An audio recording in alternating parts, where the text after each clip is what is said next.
സർക്കാരിനെ കബളിപ്പിച്ച് സർക്കാർ ജോലി കരസ്ഥമാക്കിയ ഒരു വിരുദ്ധനെ നമുക്ക് പരിചയപ്പെടാം. മറ്റെങ്ങുമല്ല, ദൈവത്തിന്റെ സ്വന്തം നാടായ കേരളത്തിന്റെ മധ്യ തിരുവിതാംകൂർ എന്നറിയപ്പെടുന്ന പത്തനംതിട്ട ജില്ലയിലാണ് ഈ സംഭവം. റാന്നി താലൂക്കിലെ ഐരൂർ ഗ്രാമപഞ്ചായത്ത് ഹെഡ് ക്ലർക്ക് താജ് പത്തനംതിട്ട അല്ലെങ്കിൽ താജുദ്ദീൻ KA ആണ് ഈ വിരുദ്ധൻ.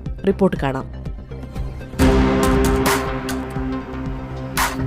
ഇത് താജ് പത്തനംതിട്ട എന്ന അപരനാമത്തിലുള്ള താജുദ്ദീൻ KA. ഇദ്ദേഹം പത്തനംതിട്ട ജില്ലയിലെ റാന്നി താലൂക്കിൽ ഐരൂർ ഗ്രാമപഞ്ചായത്തിൽ ജോലി ചെയ്യുന്നു. ഇദ്ദേഹം വികലാംഗ സംവരണ അടിസ്ഥാനത്തിലാണ് ജോലിയിൽ കയറിപ്പറ്റിയത്. ആക്സിഡന്റ് മൂലം വലതുകാലിനുണ്ടായ 10% താഴെ മാത്രമുള്ള നേരിയ വികലാംഗത്വത്തിന് പത്തനംതിട്ട ജനറൽ ആശുപത്രിയിൽ നിന്ന് 23/11/2004 മെഡിക്കൽ ബോർഡ് അംഗങ്ങളായ doctor I Rajan, doctor Leela Divakar, doctor AR Ishabai ഉൾപ്പെടുന്ന സംഘമാണ് ഇദ്ദേഹത്തിന് 40% ലോക്കോ മോട്ടോർ ഡിസേബിലിറ്റി സർട്ടിഫിക്കറ്റ് നൽകിയത്.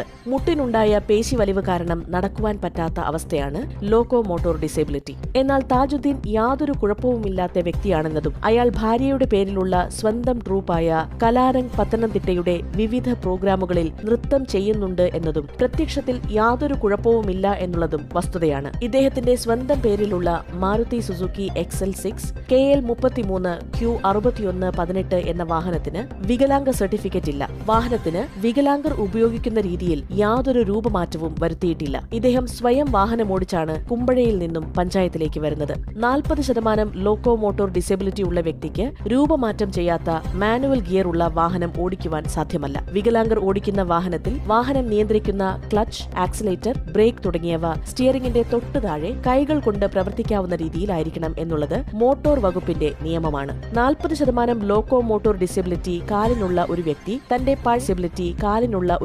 തന്റെ പഴയ ഡ്രൈവിംഗ് ലൈസൻസ് റദ്ദാക്കി പകരം വികലാംഗരുടെ ലൈസൻസിന് അപേക്ഷ കൊടുക്കണം. മോട്ടോർ വെഹിക്കിൾ ഡിപ്പാർട്ട്മെന്റിന്റെ ടെസ്റ്റ് പാസ്സായി വികലാംഗർക്ക് അനുവദിച്ച രീതിയിലുള്ള വികലാംഗ ലൈസൻസ് ഉണ്ടെങ്കിൽ മാത്രമേ ലോക്കോ മോട്ടോർ ഡിസേബിലിറ്റിയുള്ള വ്യക്തികൾ വാഹനമോടിക്കാൻ പാടുള്ളൂ എന്നത് നിയമമാണ്. ഇദ്ദേഹത്തിന്റെ ഡ്രൈവിംഗ് ലൈസൻസ് വികലാംഗരുടെ ലൈസൻസ് അല്ല. ഇദ്ദേഹം വികലാംഗ ലൈസൻസ്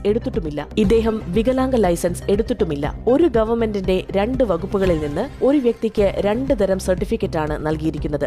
ആരോഗ്യ വകുപ്പിൽ നിന്നുള്ള രേഖ പ്രകാരം താജുദ്ദീന് 40% ലോക്കോ മോട്ടോർ ഡിസേബിലിറ്റി ഉണ്ട്. എന്നാൽ ഇതേ ഗവൺമെന്റിന്റെ മോട്ടോർ വെഹിക്കിൾ ഡിപ്പാർട്ട്മെന്റിന്റെ ലൈസൻസ് നോക്കിയാൽ ഇദ്ദേഹം വികലാംഗനല്ല എന്നും ലൈസൻസ് വികലാംഗത്വ ലൈസൻസ് അല്ല എന്നും കാണാം. ഇദ്ദേഹത്തിന്റെ പേരിൽ രജിസ്റ്റർ ചെയ്തിരിക്കുന്ന വാഹനം വികലാംഗർ ഉപയോഗിക്കുന്ന രീതിയിലല്ല രജിസ്റ്റർ ചെയ്തിരിക്കുന്നത് എന്നതും വിവരാവകാശ നിയമം 2005 പ്രകാരം പത്തനംതിട്ട റീജിയണൽ ട്രാൻസ്പോർട്ട് ഓഫീസിൽ നിന്നും reference number 03C1/963/2025 KL 3 number പ്രകാരം ഹ്യൂമൻ റൈറ്റ്സ് കോർപ്സിന് ലഭിക്കുകയുണ്ടായി. ഒരു സർക്കാരിന് കീഴിൽ പ്രവർത്തിക്കുന്ന 2 ഡിപ്പാർട്ട്മെന്റുകളിൽ നിന്ന് സർക്കാർ സംവിധാനത്തെ അട്ടിമറിച്ച് സർക്കാർ ഉദ്യോഗസ്ഥർക്ക് കൈക്കൂലി കൊടുത്ത് ലോക്കോ മോട്ടോർ ഡിസേബിലിറ്റി സർട്ടിഫിക്കറ്റ് ഉണ്ടാക്കി സർക്കാരിനെയും PSCയെയും നോക്കുകുത്തിയാക്കി കടുത്ത നിയമലംഘനവും ഇന്ത്യൻ പീനൽ കോഡ് 420 പ്രകാരം ക്രിമിനൽ ഒഫൻസുമാണ് ഇദ്ദേഹം ചെയ്തിരിക്കുന്നത്. ബഹുമാനപ്പെട്ട മുഖ്യമന്ത്രി, ബഹുമാനപ്പെട്ട പഞ്ചായത്ത് എക്സൈസ് വകുപ്പ് മന്ത്രി, ബഹുമാനപ്പെട്ട ആരോഗ്യ വകുപ്പ് മന്ത്രി, ബഹുമാനപ്പെട്ട DGP, panchayat deputy director Pathanamthitta തുടങ്ങിയവർക്ക് പരാതി നൽകിയിട്ടും സർക്കാർ ഈ പരാതിയിന്മേൽ മൗനം പാലിക്കുകയാണ്. ഇദ്ദേഹം സർക്കാർ ജോലി നേടുവാൻ വേണ്ടി മാത്രമാണ് പത്തനംതിട്ട ജനറൽ ആശുപത്രിയിൽ നിന്നും 40% ലോക്കോ മോട്ടോർ ഡിസേബിലിറ്റി സർട്ടിഫിക്കറ്റ് സംഘടിപ്പിച്ചത്.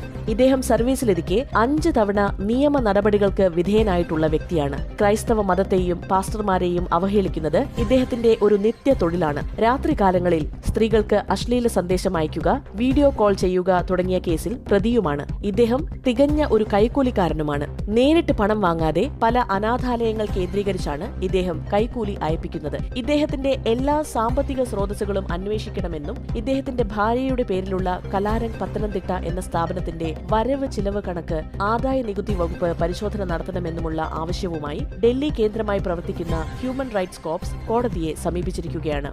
മാനവാധികാർ സേന ന്യൂസ്, ന്യൂഡൽഹി.